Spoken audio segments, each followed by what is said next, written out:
Welcome to the Gentleman Fantasy Podcast. Once again, joining me on the Hot Stuff Pizzeria hotline, my buddy, my compadre, my counterpart, Robert Rushlow. Robert, how is it today?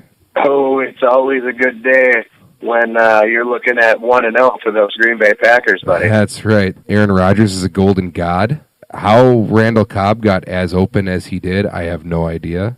Dude, you just couldn't ask for a better play. Like, you needed something great to work out, and lo and behold, Aaron Rodgers and old reliable Randall Cobb just made it happen. It was a beautiful thing. It was great to watch, man. First off, we'll get into the actual football talk here in a moment. There was a golf outing in Mishkat this weekend, and that golf outing was at Fox Hills. It was the Mishkat Sports Boosters golf outing. We featured a lot of the members of our fantasy football league. It actually did. There was almost 2 full teams of fantasy football league members there. Yeah. And we'll just say that Robert here and the National Guard sponsored a team, which involved myself, Robert, Steve Wesley, also a member of the league, and Dylan Becker, Mishkat alum. Now, we thought we were having a good time here. I mean, we tried to stay on the cart path. For those of you who know Fox Hills, stay on the cart path. Apparently, that's a huge thing there. They yelled at us multiple times. Yeah, they business about the cart path. There was no mistake that leaving the path was certainly bad. I mean, it was a little wet there, but you also had, 30-some teams running around on golf carts. Everyone was getting hammered. Yes. The theme of the day was drink as much as you can, as fast as you can, for everyone involved. Yeah, I'm going to be honest. Usually I'm the one getting carried away with the drinking, but I felt awfully responsible at this event. And that is the hilarious thing. Now, here's the side note to that. So we did this event.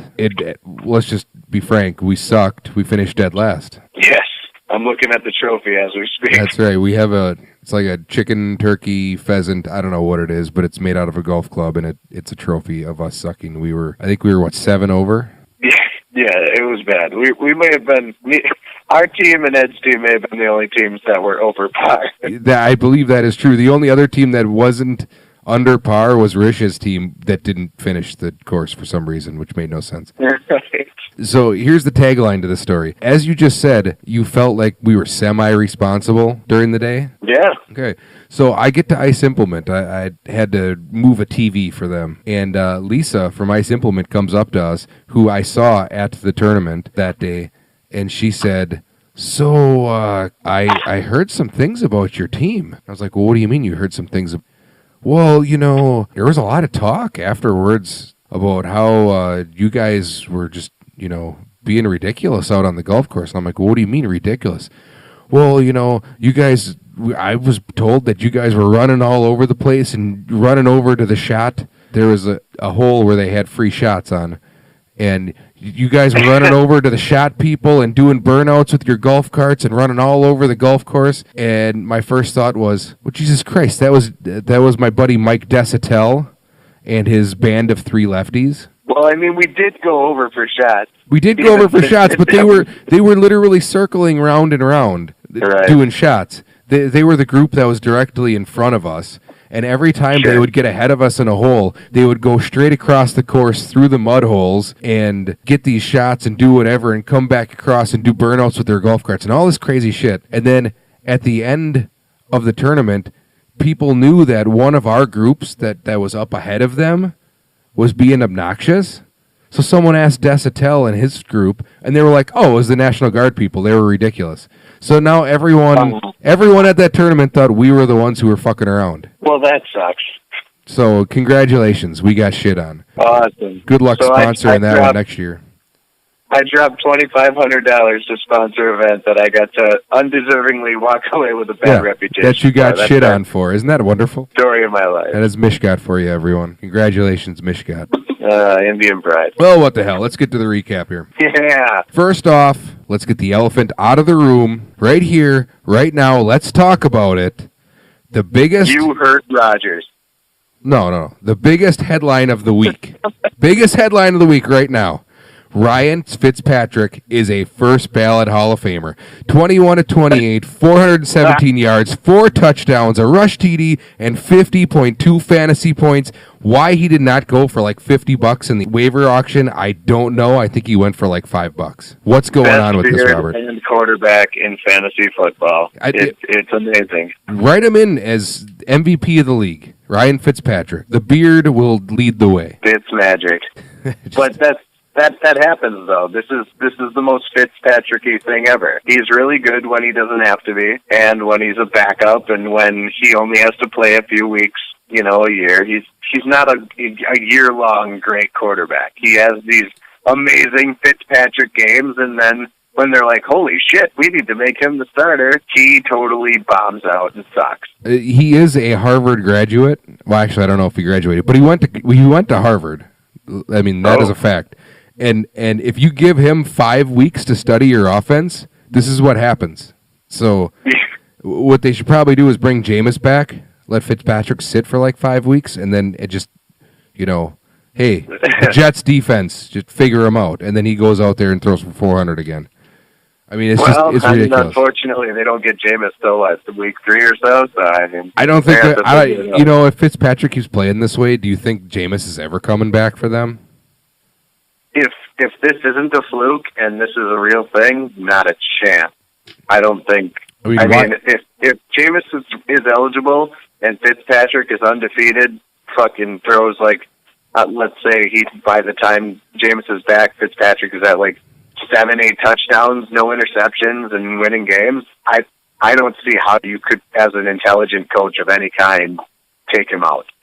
And Fitzpatrick has always shown, like you said, flashes that he can do this. It's just that he also has shown flashes of, I'm just going to throw a terrible fucking pass and kill the game.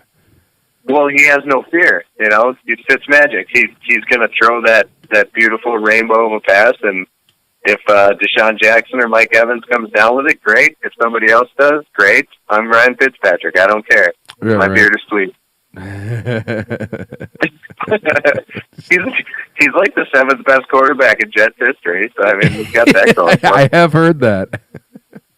Yeah. But I mean, just overall, that game was absolutely ridiculous. I mean, Breeze was fantastic. Kamara was unbelievable. Fitzpatrick, the 2 wide receivers, Deshaun Jackson and Mike Evans, were just, I mean, this whole game was just insane. The yardage that they put up was nuts. Absolutely. I mean, Breeze and Fitzpatrick, respectively, are the 1 and 2, best quarterbacks in fantasy right now, and they played in the same game. I mean, there was only 2 other games in the week that were as entertaining as that game. One of the other games we got to speak about right now, because I believe until the Packer game, it was your favorite game of the day and my favorite game of the day as well. How about that ridiculous Steelers and Browns game? Oh my God, dude! It's just amazing how little either of them wanted to win that game. Roethlisberger put up basically the most Roethlisberger-like performance that he could. 6 turnovers, 4 interceptions, turned the ball over at the end of regulation when the Browns couldn't convert and end the game, and turned the ball over in overtime, in which the Browns walked down the field. Well, I shouldn't say the Browns walked down the field. The Browns got the ball, sat on it, and asked their kicker to kick a 40-plus yard field goal into the wind in a driving rainstorm. And, of course, the kick got blocked. I mean, it's the Browns, people. That is the Browns. That's the browniest thing you can do. Is just, I mean, they couldn't. They wanted to open the coolers and get all the free Bud Light and everything that came with having that first dub, and they just couldn't handle the pressure. They're like, wow, we're about to win this game against the Steelers. Of all people, the AFC Super Bowl favorite Steelers.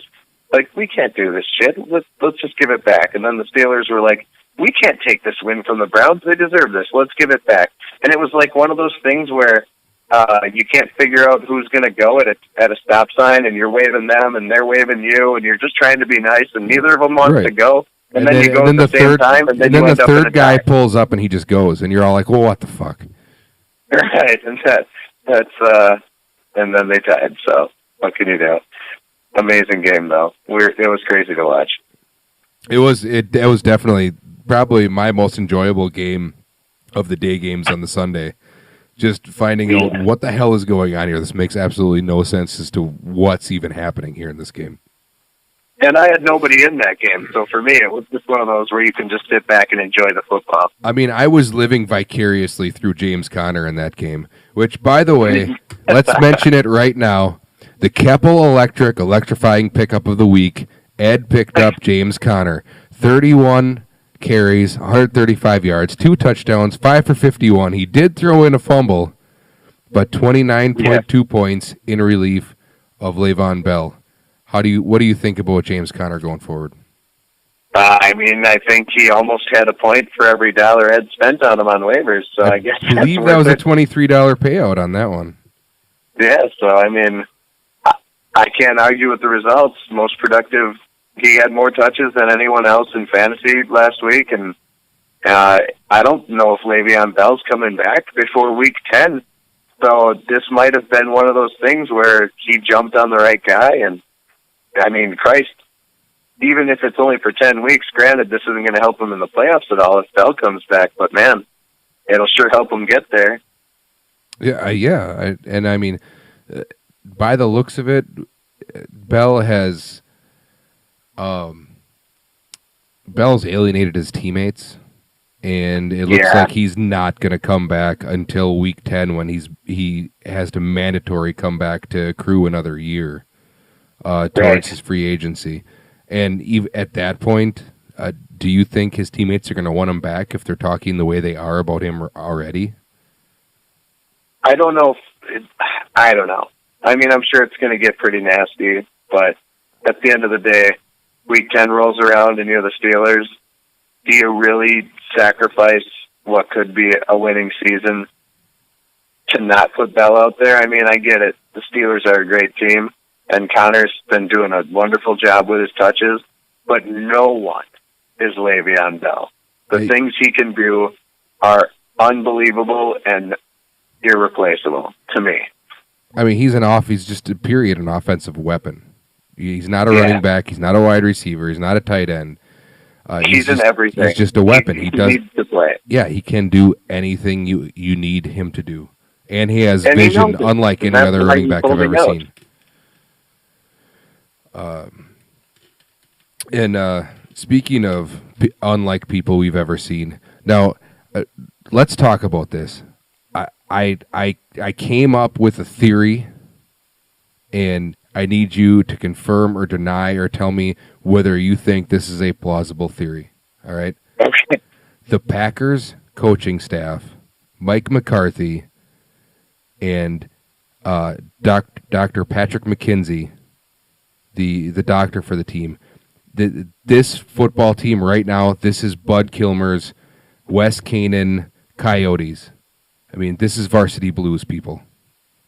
Absolutely. It all started when they took Rodgers in the blue tent and started shooting the Brett Favre special into his right. Thank God, this team has Kaiser Soso and not John Moxon. Because if John Moxon was the backup quarterback, he would have walked in that locker room at halftime, and he would have went over to Bud Kilmer, and he would have said, "Don't you dare put that. We're all going to walk out if you're going to put that needle in his knee. We're walking out. It's us or him, us or them." And there was nobody in that locker room to say, it's us or you. And so they just shot up Rodgers. He came back out, and he threw 3 touchdowns, and they won the game. Well, I mean, and Rodgers probably wouldn't have had a dog in that fight. I mean, he'd have been like, well, I mean, most of my contract's guaranteed, so do what you got to do. Hey, all I know is Billy Bob gave it a fucking 10. All right? that performance, he gave him a fucking 10. Absolutely. I mean, I'm down with that. If I can relate the Packers to them, I mean, at least they won games. I mean, should be a good season then. And hey, and while we're speaking about this game, my condolences to my buddy Zach Schneider and the Bears, because holy shit, rough stuff if you're a Bears fan, especially if you're Schneider. I mean, that guy is in denial. I mean, he loves the Bears. He watches every game, life or death, And he spends, no matter how good the Bears are, he spends 3/4 of that game just in sheer terror that something's going to fall apart. And when it doesn't, he's the happiest man on the planet.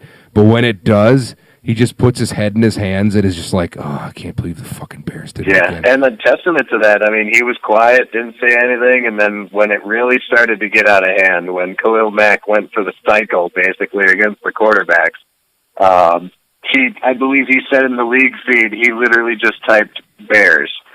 and to, for him, that's like going way out there and screaming from the rooftops, because normally he holds his tongue till after the game, but he had every reason to be confident that they were going to win. Lo and behold. Khalil Mack made Kaiser so his bitch. And I'm going to be honest, for a moment there, when Kaiser came in the game, and he was like 4 or 5 right off the bat, they went all the way down to the goal line, I'm like, holy shit, maybe he's not bad. This isn't Brent Hundley. And then he became the most Brent Hundleyest player of all time. I mean, they even look alike. They're one number apart. But, I mean, he came out there, and Khalil Mack just took the fucking handoff from him. And then 3 plays later, just whoosh, in the end zone. It's like, all right, well, this is clearly not going to go well.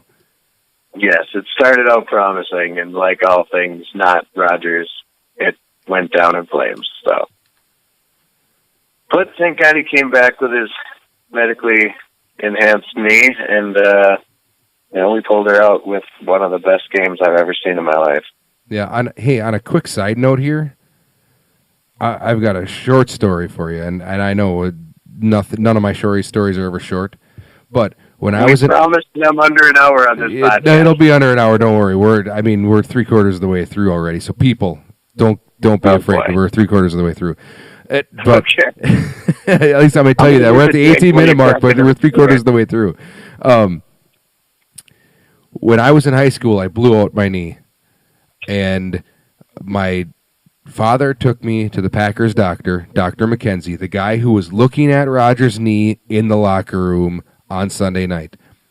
And Rodgers had a telling sign in his post-game interview.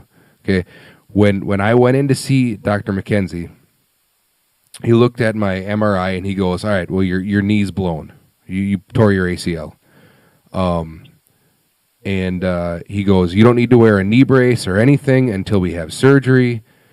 When you tear an ACL, it blows. It just tears to shreds. And there's nothing you can do about it. There's nothing you can do to make your knee injury worse, aside from just acting like an idiot. Okay?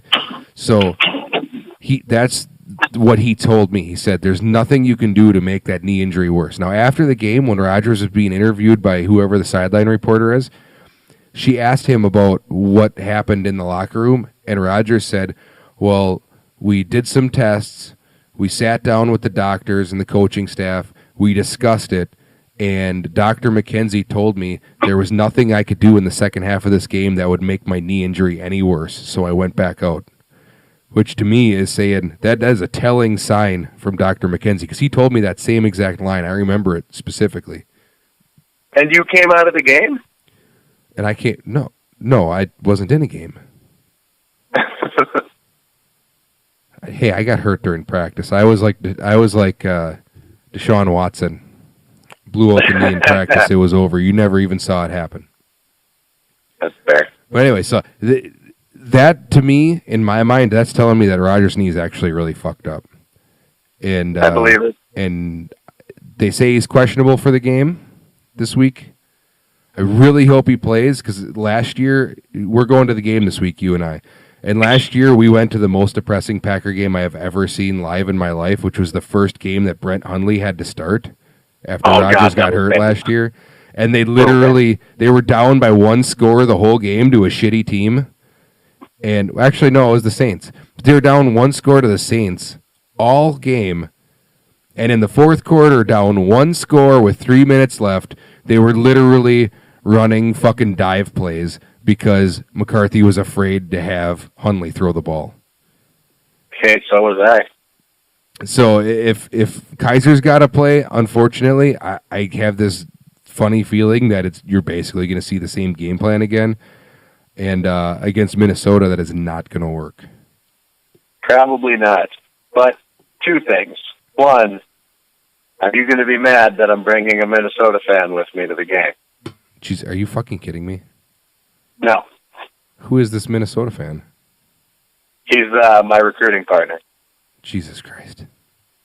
And two, is there anyone in the NFL that plays quarterback right now that you would rather have than Rodgers with one leg? At this moment, after that Bears game, zero. I'll take Rodgers on one leg over Brady right now if he's going to play like that. Crazy?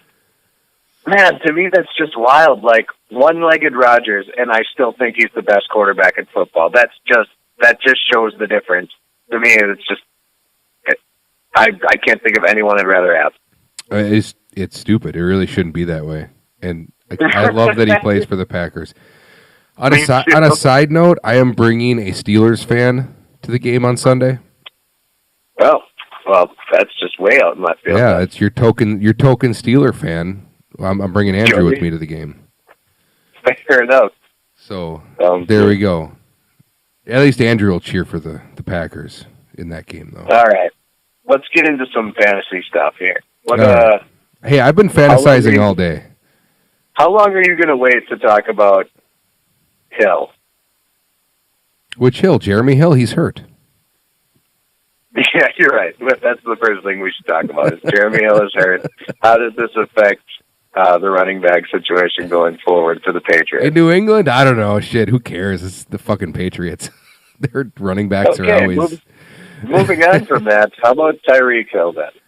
I think I came my pants 4 times in 4 minutes during that explosion that Hill had at the beginning of that game. It was unbelievable. That was a really great game.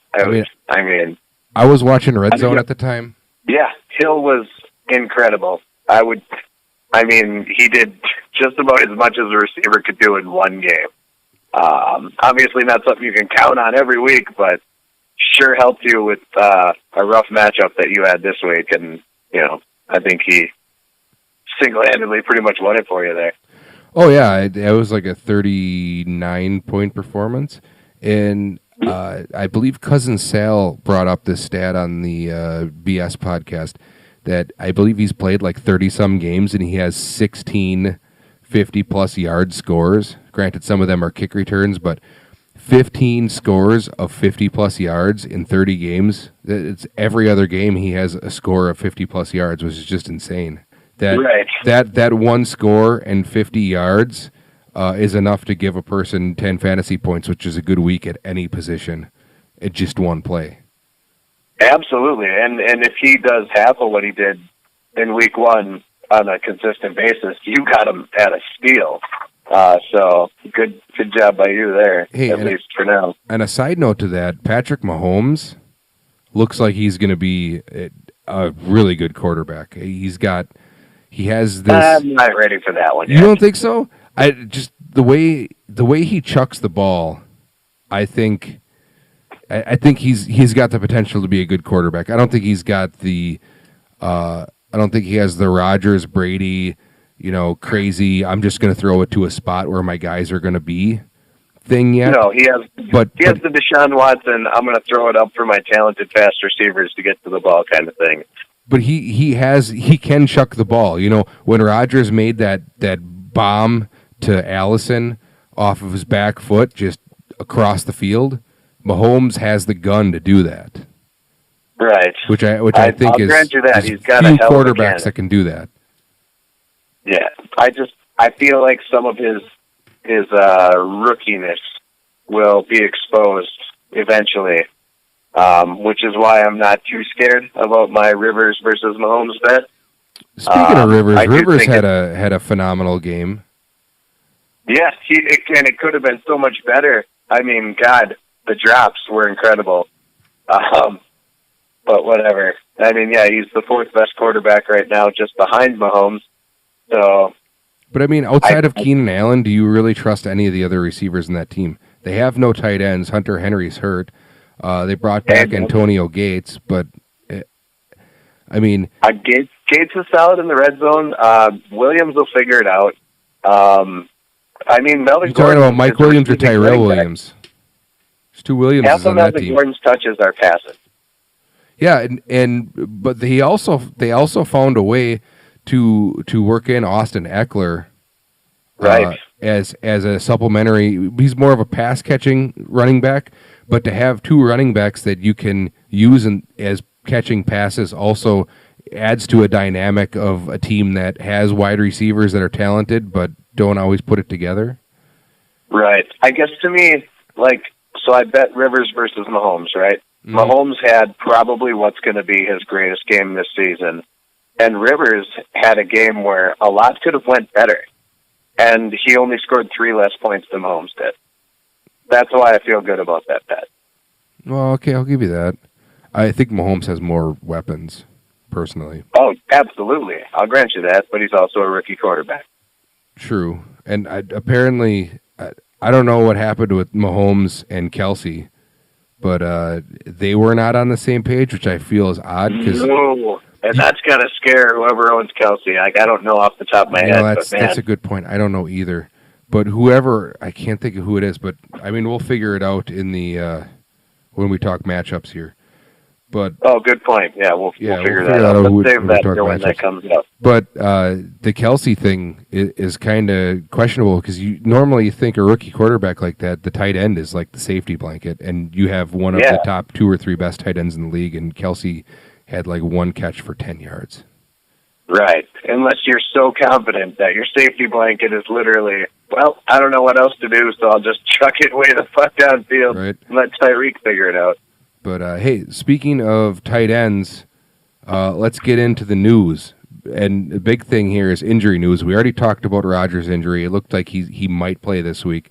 Delaney Walker breaks his foot. He's on IR. He's out for the week. Travis is out, his tight end. He's gone. Greg Olsen is also in a walking boot. And that's Zach's boy. So Olsen looks like he's very questionable to play there too. And in other tight end injury news, breaking news, Jordan Reed has not been hurt yet. Which is the biggest news. He played a full game, caught a touchdown, didn't get hurt. I may have struck gold on the 1 year Jordan Reed might play a full season. And if that's the case, hell yeah. I got him if Jordan Reed plays all 16 games, I got him at a value among values. That would be a value. I am not convinced he'll ever play 16 games, so we'll see. I mean, hey, this might be, which is more than he normally does. This might be a weekly segment here for us. Did Jordan Reed get hurt? And we're just going to have to mention it every week because he's never been not hurt for more than like 3 weeks. It's insane. He's so talented, but he's always hurt. Right. I'm just saying he is currently, the 5th best tight end in football. So I'm all about it. I like it. I'm happy. I'm excited. Well, there we go. One piece of news here that I guess is just kind of a personal league piece of news here. Luke Depre, his team is named second string for a reason, and it's because his team looks like garbage for the first 3 weeks every week or every year until all his second string running backs actually get jobs. But I'm actually very concerned about his team right now because his best option is to start Derrick Henry and Damian Lewis. Yeah, Damian Lewis. Dion Lewis. Jesus Christ, Damian Lewis is a freaking actor. He's in what the hell movie? He's in The Americans? No, he's not in The Americans. You know what the fuck I'm talking about? He was the guy who played in goddamn Band of Brothers. He's the redheaded guy in Band of Brothers. Anyway, I gotta quit mixing because didn't I do that last week too? Yes. You're leaving all that in, by the way. Yeah. Oh yeah, definitely leaving all that in. Anyways, Dion Lewis, that Derrick Henry and Dion Lewis combo on the same team, the Titans, is his best running back duo he can play. His black horse or dark horse Ron Jones from Tampa Bay, inactive, healthy scratch. They're just like, we don't need you this week. We got 2 old guys. basically, to play. Yeah, his literally Luke's best case scenario because of how bad it's looking. I mean, Deion Lewis looked great.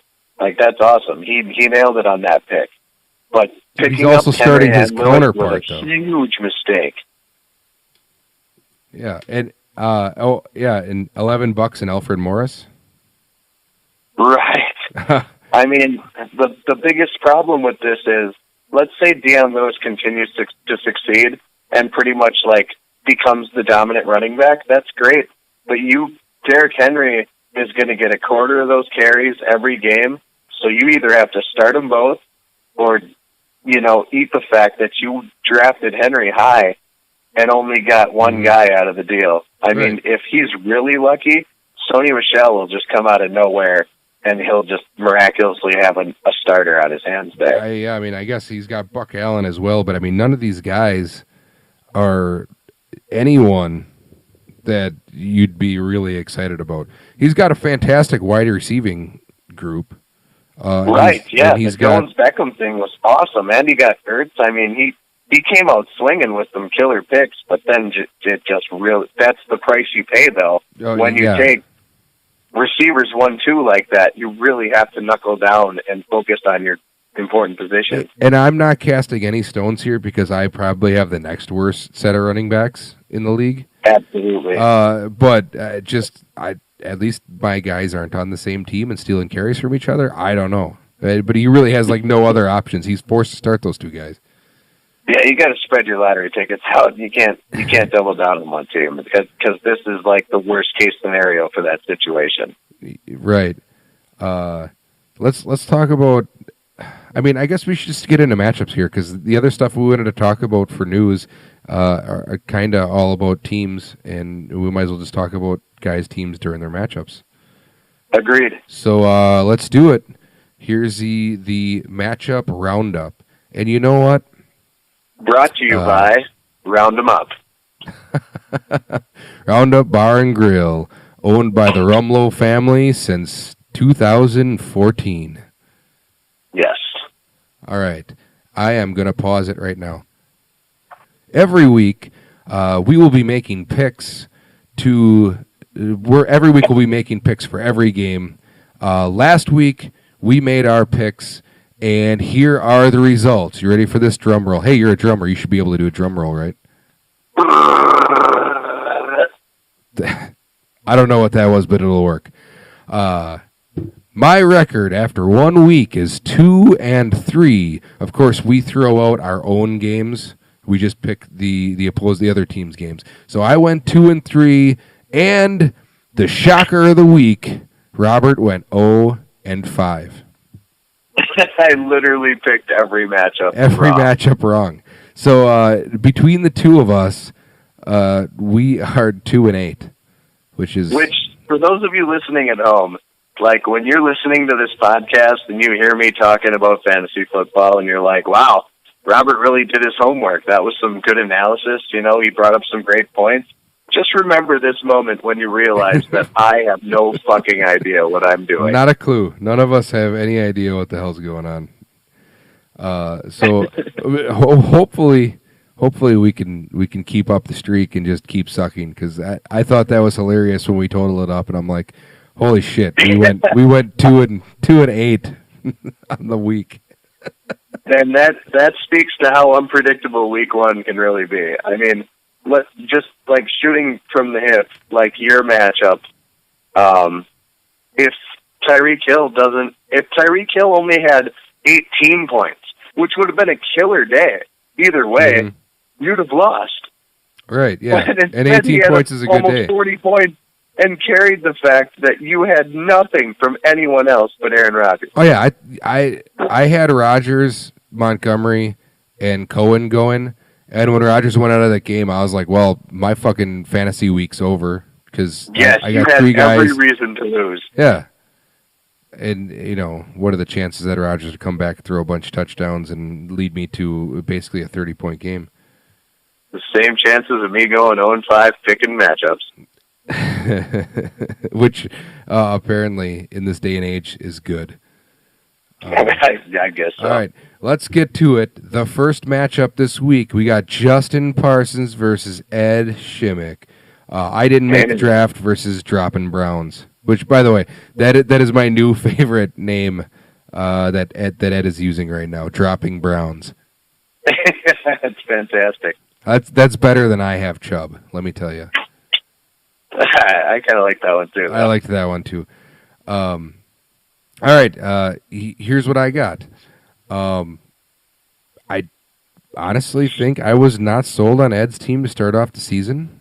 Ed might have a good team.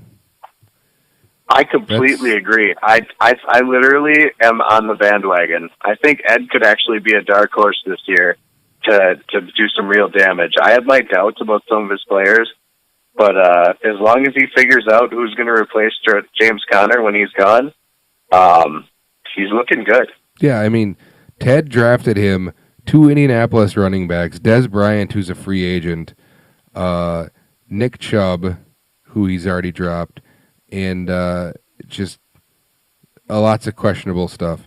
But he's got Kirk Cousins and Carson Wentz. He's got Gurley. He picked up Connor, which was a big pickup for him. If Mike Evans is going to play that way all the time, oh, hey, and here you go. There's Travis Kelce. So if Kelce gets back going after that bad week 1, I just like his team. I looked at it and I'm going, his team might be just good. Kelsey's just too good to not be relevant. I mean, with Tyreek Hill going crazy last week, which, let's be honest, it's not going to keep happening, Kelsey's going to pick up a lot more touches. Christ, they use him in the running game in a lot of games. So, I mean, he's going to get his look. It's going to come back around. Yeah. And on the opposite side of that coin, Justin here, I just don't think Justin's going to have a good team, and I don't think it's going to rebound, which he was actually one of my 3 likes going into the season just because I got a kick out of his draft and what he ended up with. But I don't think Derek Carr is good anymore. Barkley, as good as he might be, I just don't think that team that he's playing on is good. McCaffrey is fine, but then you look down the rest of the team, I don't think Jimmy Graham is going to be used as much as he thought. Demaryius Thomas and Robbie Anderson, I don't know. Will Fuller can never be is never healthy. Corey Davis is never healthy, and then all of the rest of the guys in his team are all just, you don't know what you're getting. I agree. He picked up basically everybody that I was avoiding this year. With the exception of Will Fuller. If Fuller dropped far enough, I was going to snag him. But, you know, the health issues are a problem. When you're talking about a guy who relies on speed, and he does, you know, that's tough to be injured. I did have a little bit of thought that Christian McCaffrey was going to be great, and I'm not ruling that out. He might be really good. But, man, the team just looks rough. In this matchup specifically, I prefer literally every one of Ed's players. Yeah, me too. Which I believe is going to lead to the same answer for both of us. I'm picking Ed in this game. Absolutely, Ed all the way this week. All right, so that's 2 more losses for us probably going forward. Count them. Saquon Barkley, 60 points this week. All right, matchup 2 of the week: Jordan Johnson versus Lanky Heroes. It's Robert versus Ryan. What do you have to say about your own matchup here, Bob? I can't pick a winner, but I can tell you what happened so far in this game is A.J. Green had 3 touchdowns in the first half. Since then, he hasn't appeared to touch the ball. Now, I'm going to say something that I try not to do, and that's start a defense that's going against one of my studs. And that's what Ryan did. A.J. Green having 3 touchdowns in the first half, and then Dalton throwing another one, led to the Ravens defense that Ryan started sitting at -4 right now. And that Ravens defensive number from last week was obviously inflated because Buffalo is terrible, and Peterman is literally the biggest Peterman of all time. Like, this is what the Ravens do. You know, they're going to have unbelievably insane blowout out of the realm of like imagination games, and then they're going to suck like they're the worst team in the league. That's the Ravens, people, in a nutshell. There's no rhyme or reason to it. It's every year. This is the Bengals. This is the Ravens. This is the Jets. These teams, they just can't get out of their own weird realm of just being all over the place and never being consistent. Thank God we're Packer fans. And this one, my heart, I want to say Ryan. I want to say Roethlisberger can have a bounce back game, but I don't really like his running backs very much. And Rivers is playing I'm glad Buffalo. he's starting Roethlisberger. That's fantastic news to me. Oh, right. He's got John Watson and Ryan Fitzpatrick on the bench, and he's rolling out a questionable Roethlisberger?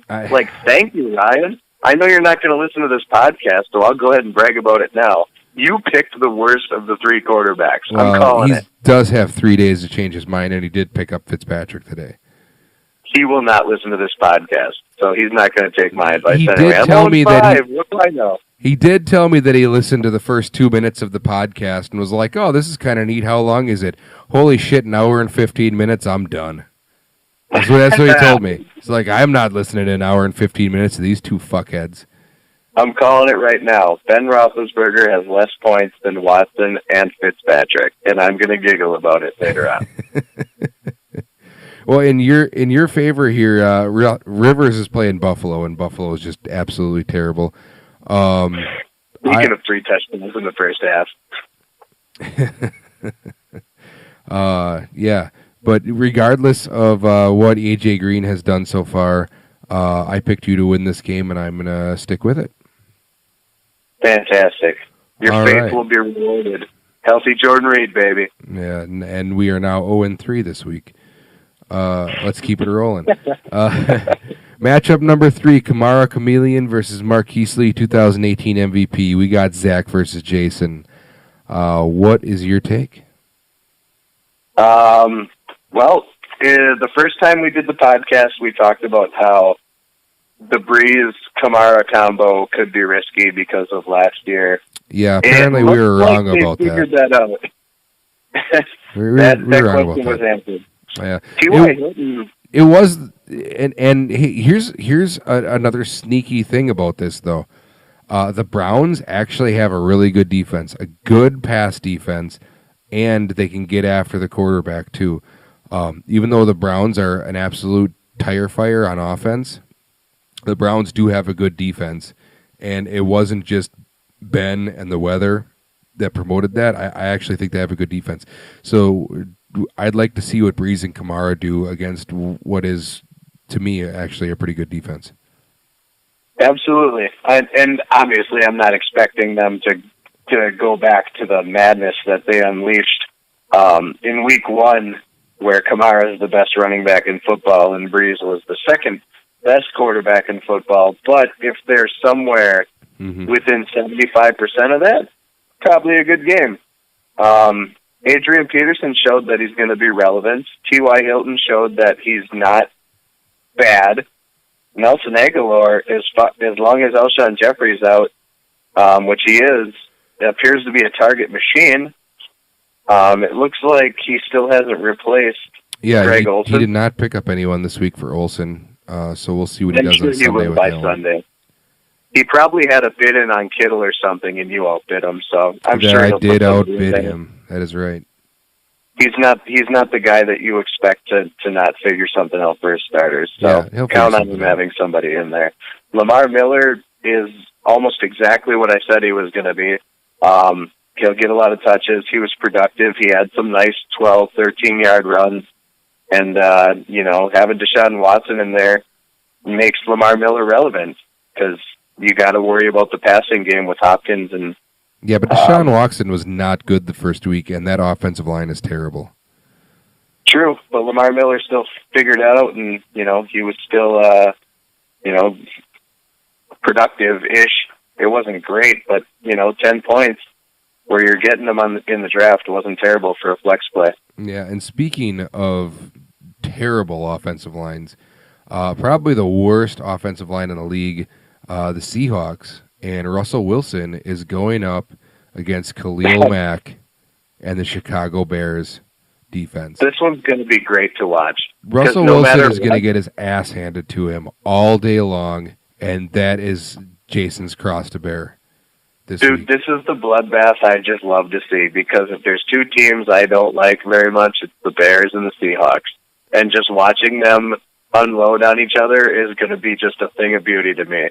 I can't wait for this game.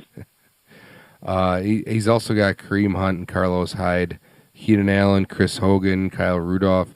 I actually think this is...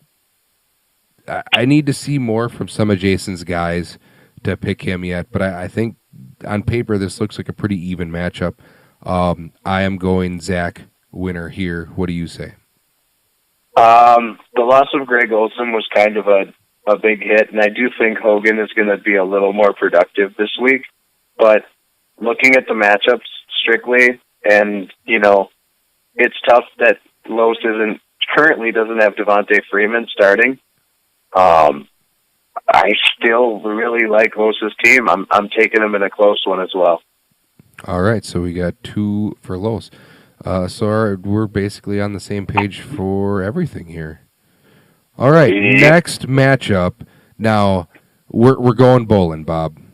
We are going bowling.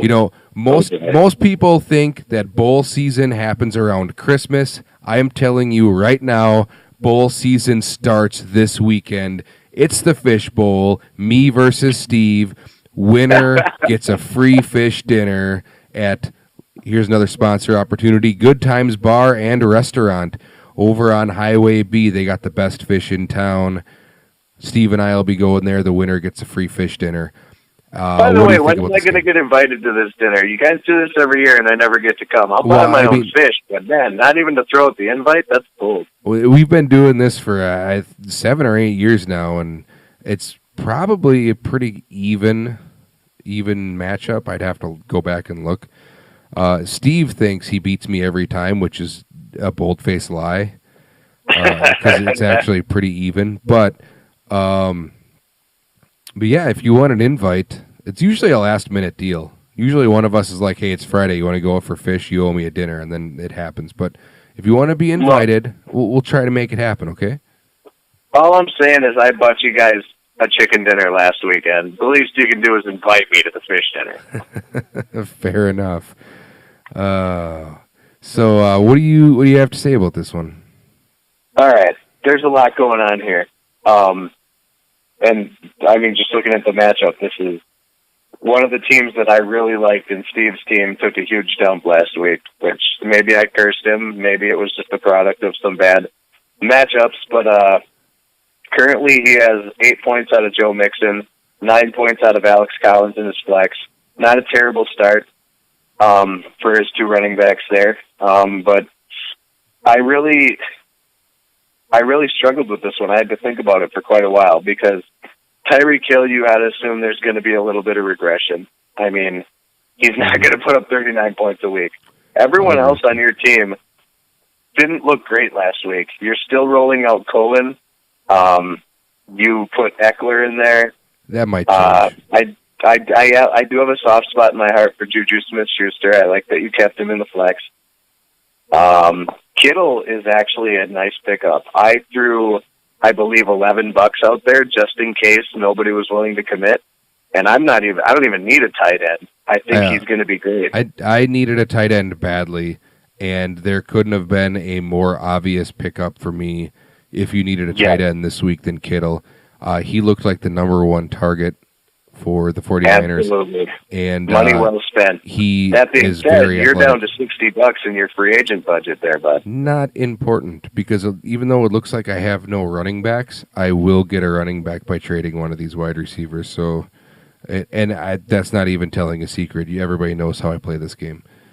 So yeah, that's fair. I did put in a $3 bid on Deshaun Jackson, and I actually canceled it to put in the bid on Kittle. And you ended up with both players, so yeah, I guess I also got Philip Dorsett, and I put in for a whole bunch of quarterbacks in case Rodgers couldn't go this week. And the last thing that I forgot to look at was what day all those quarterbacks played on, and I ended up picking up Joe Flacco because he was like he was probably my 3rd quarterback in my order of guys. And Flacco played on Thursday, so that was stupid. I'm going to be honest.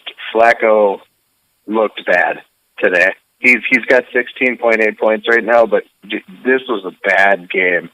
He just looked like a mess. Yeah, and it's a mess for me, too, because if Rodgers ends up for some reason not going on Sunday, I'm probably going to have to drop someone I don't want to drop just so I have a starting quarterback. Yeah, rough stuff. But I did make my pick before seeing the Collins and Mixon points, and I actually picked Steve. Well, there you have it. And I picked no one, of course. All right. And up. Now, I don't want you to think I'm picking on you because I picked you to lose last week, too. But like I said, if Tyreek Hill had 18 points or less, you would have lost that game. So it was a fair assessment. You know, which is funny because I picked my buddy Robert to win both weeks. And I rewarded you with a dub. Yeah, one of the 2 W's we had all week. All right. We got second string versus the Addams family up next. That's Luke versus Travis. To me, we talked enough about Luke's team. I still don't know what Travis is doing. I still think he has 3 quarterbacks, and I still think he has 3 defenses. He does have 3 defenses. And he no longer has 3 quarterbacks. But he picked up Will Drisley, the tight end from Seattle. Yeah. Which I was shocked, by the way. With after that week he had, I assumed someone would blow their wad on him, and he ended up going for like $1. Nobody wanted him. Yeah, and rightfully so. I mean, he picked up Disley and he picked up Eric Ebron. 2 guys I would not touch with a 10-foot pole. And he did pick up Philip Lindsay, which was kind of a dark horse candidate that came out of nowhere for Denver, which kind of helps him out at running back if he continues to get the carries that he got last week, although his coach did say he was riding the hot hand, not that Lindsay was going to get the bulk of the load that he got last week already, but that could be kind of an X factor for Travis going forward. Yeah, I mean, I don't think Lindsay's going to amount to a lot in the end. Undrafted free agent, Royce Freeman and Lindsay are going to be a little bit of a combo, but when it all evens out, you can expect Royce Freeman to get 75% of the workload and the rest to go to guys like Lindsay, Booker, whoever else. I mean, are you saying that because you picked Royce Freeman? What? Say again? Are you saying that because you picked Royce Freeman?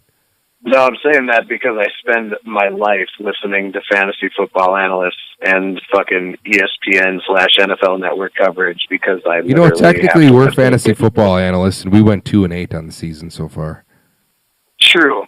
Okay, well, if anybody wants to board bet me, Philip Lindsay versus Royce Freeman, I will take it all. Well, I'm not going to go that far, but I'm just saying that he got more than he got a 50-50 workload. Regression here for the undrafted free agent Philip Lindsay, who had one good game. By the way, have you seen his profile picture on ESPN.com? What the fuck is going on with that hair? Yeah, he looks ridiculous. I don't understand. He looks like Sideshow Bob from The Simpsons. What about undrafted free agent didn't you get? He had to sell pot on the side to make money. Anyway. He is from Colorado. Look, I hate both these teams. Me too. Luke and Travis might actually have my 2 least favorite teams just on paper. I don't like them. I don't like Zeke. I don't like the Derrick Henry, Deion Lewis thing. I don't like drafting Julio and Odell back-to-back. I don't think Ertz is going to be as good as he was last year. He jumped on the Jaguars D. Travis lost Delaney Walker. He picked Greg Zuerlein in like the 9th round. Dude, these teams are a mess. A hot mess. And they're probably going to beat me in the playoffs. So what the fuck do I know? But just looking at them on paper, it looks like a huge mess. Yeah. That being said, I flipped a coin, and Luke, I took Luke to win. That is hilarious because I actually flipped a coin for this one too, and I got Luke. Just because, and I didn't have a problem with it because of Julio and Odell. Maybe they each go for 20 points, and God help me, maybe Mahomes does something. So whatever. I don't even care who wins. I mean, I don't either. So we both have Luke on this one. So the only two difference so far, and we're going into the last game, the only difference in picks that we have throughout this whole thing right now is the pick that you made in my game and the pick that I made in your game. God, so we're on pace. We're on pace for like 2-20 or 2-16 right now. The way this is going. Did we just become best friends? We may as well have, right? Serenity in my garage? Oh, we suck. I mean, I'm calling it right now.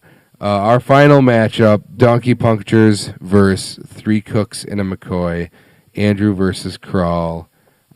Andrew's team looks much better after 1 week, if you ask me. Brady, Ajayi, even Jamal Williams with the workload he got, even though it didn't pay as much for dividends. He still got Antonio Brown, Golden Tate, Gronkowski, if he stays healthy, is going to be a beast. Marshawn Lynch looked like he is a decent running back again. And Kral's team, with Fortinet being hurt, his wide receivers, even though they had a lot of hype going into the season, really didn't look good. Jack Doyle did nothing. It was Ebron, the other tight end, that did something. McCoy's offense is so bad, they're just going to stack the box because Peterman can't throw the ball. And to me, it just looks like it's a no-brainer. Andrew's going to win this game.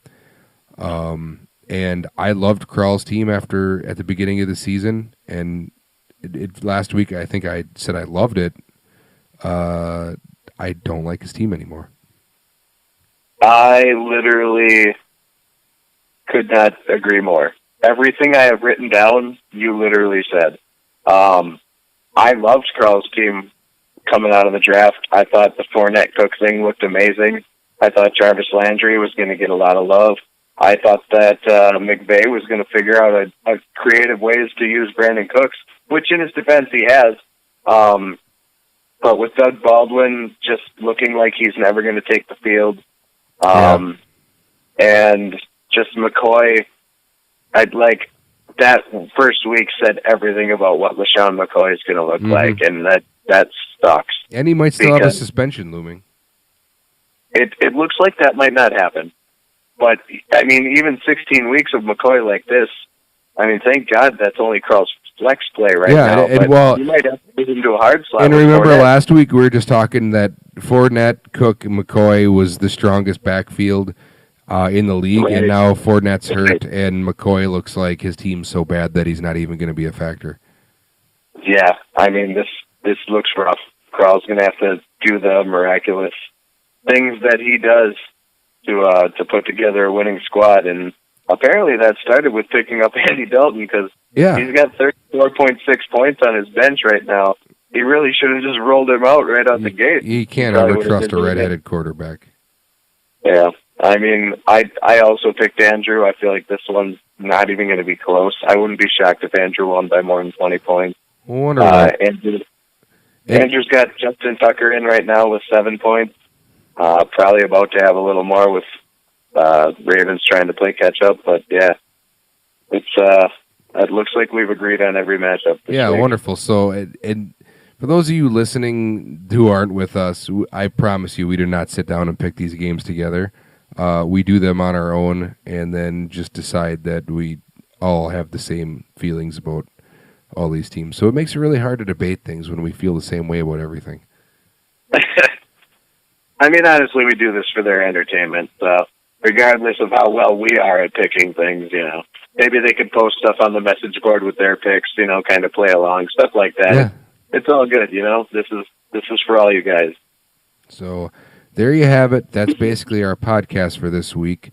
We're going to do something that we like to do at the end of every podcast, and that is our family corner. Now, let me tell you, I got a story for you, Robert. Oh, boy. My 4-year-old boy, Vince, just started preschool a couple weeks ago, and he's got a thing. He gets really excited, and sometimes if kids don't do the things that he wants them to do, he'll punch kids. He'll punch me sometimes even. Not hard, but just hard enough to be like, hey, fuckhead, stay away from my shit. So we've been working on it all summer long. Vince, you can't hit your friends. Vince, you can't hit your mom. It's not nice to hit your friends, hit your mom, hit Kyle. You know, we keep drilling it into his head. You cannot hit your friends, Vince. We don't hit our friends. So, like, 4th day of school, Vince comes home, and he's telling us, he said, Vince, how was your day at school? And he goes, well, I was having a fun time, and I was playing with Legos, and it was time to clean up, and this boy came over and started helping me clean up my stuff, and I got mad at him, and I hit him. I said, Vince, you don't hit your friends. And he goes, but he was cleaning up my stuff, and I didn't want him to clean it up. And I said, yeah, okay, but still, we don't hit our friends. You can ask him nicely to stop, but we don't hit our friends. And he goes, but I don't know him. I go, what do you mean you don't know him? He goes, he wasn't my friend, Kyle. I said, well, that's not a justification to hit another kid. He goes, but you said I can't hit my friends. I said, yeah, well, just don't hit people. Just don't hit people. I love it. I love everything about it. Like, he always has a justification for everything. It's never the right justification, but his justification for that was, well, I didn't know him. He wasn't my friend, so I punched him. It's like, no, Vince is quickly turning into my favorite child ever. Like, he's such a renegade. I love it. Well, he wasn't my friend. I can hit you. You said friends. You said do not hit my friends. Friend here, Kyle. I read between the lines. It doesn't make any sense. Like, I don't get it. But every day is a new experience with that child. What about you? I've discovered the key to a midlife crisis. Whoa, I want to hear this now, because my midlife crisis, I'm sure, is looming. Now keep in mind, this isn't every midlife crisis. Everything, everybody's unique. Yep. We're all special flowers. Mm-hmm. I get it. That's right. But you bought a Harley, didn't you? I would say a good 40% of midlife crises, whatever. I think it's a crises, but yeah, keep going. Are attributed to wanting to create great and memorable childhoods for your kids. Oh yeah. Like, I could be all about me and Nicole and focus on us and make the kids, just hang out and sit at my parents' house and while we go out and just enjoy life, right? Mm-hmm. But that would be really shitty.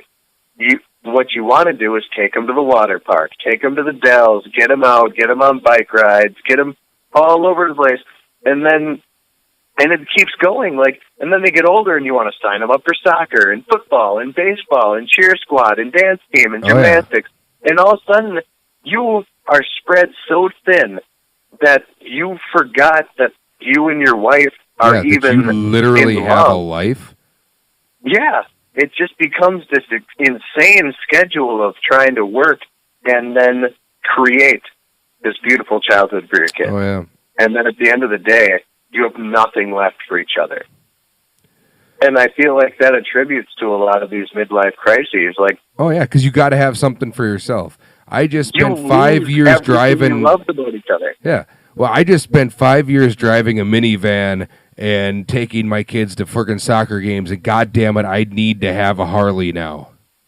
Right, something to feel like I'm an individual, and it's certainly something to feel like I love the person I'm with. It's so hard to get back once you've wrung that out of yourself. I bet the perfect solution for you for that kind of problem would be you should probably join a band. Do you play drums? Yeah, I used to.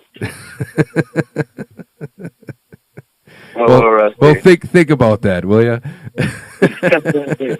Will do. And, hey, it's looking more and more optimistic that I might be able to be in a band again someday. Well, how about that? I got one more note here for you. So tonight, Nicole dragged me to Green Bay because she's doing this kick. It's like a keto thing. I know you know this keto bullshit because you're doing it right now. Am I correct? Hey, it's not bullshit. It lost me 26 pounds in 2 months. Oh, and how many inches, my friend? I lost 1 solid inch off my dick.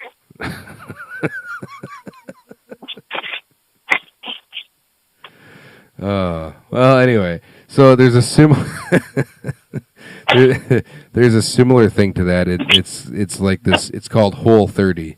So you eat a whole lot of nothing for 30 days, and it's very restrictive. It's even more restrictive than the keto thing. Like there's no cheese. There's a lot more things you can't have on this thing. But anyway, she's doing this diet.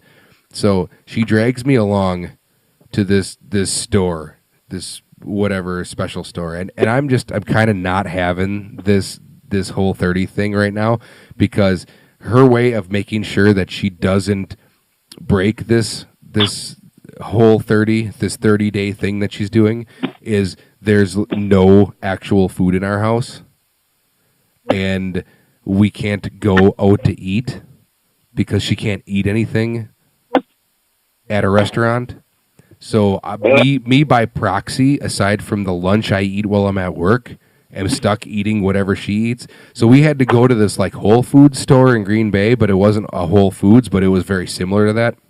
And we're looking through there, and I'm just giving her a hard time, and she comes out guns blazing, and she's like, you know, you could at least support me in this, you know.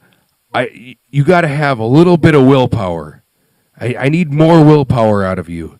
If you could, you know, I made a promise to you, or I made a promise that I would see this 30 days through, just like I made a promise that I wouldn't cheat on you. And I stopped her, and I'm like, hold on. You made a promise you wouldn't cheat on me for the next 30 days? She goes, no. I said I wouldn't cheat on you. And I said, well, why are you bringing up the cheat on you thing? Why did that even come up? Is that as easy to do as get off a diet? Yeah, right. I'm just, hold on. What does the cheating thing have to do with your 30-day diet? She's like, well, I made a commitment to you. You could at least make a commitment to me. I said, so you made a commitment to not cheat on me for 30 days? Wow. I mean, she's like, that's not what I meant. I'm like, well, that's how I'm taking it. I feel like that whole thing was implied when she had your baby, but whatever. Yeah, right? Yeah. I don't know. But I am never going to let her forget that one. So every time she's just like, can you do this for me? I'm like, I don't know. Can you not cheat on me for 30 days? Kyle, don't be afraid to jump on that diet. Yeah, I mean, I ironically enough, the only non-Whole30 centric meal or food that I eat during the day is when I have lunch when I'm at work, and I've actually lost 4 pounds with her doing the diet and me just by proxy having to eat the food. I'm just saying, those liquid lunches with the couples are starting to catch up to you. Usually that's after work, but liquid. Usually what do you call a brunch except when it's between lunch and dinner? A dunch? Your dungeons with the couples. A dunch. I did have a few with Jake this afternoon. But that's between me and my own God.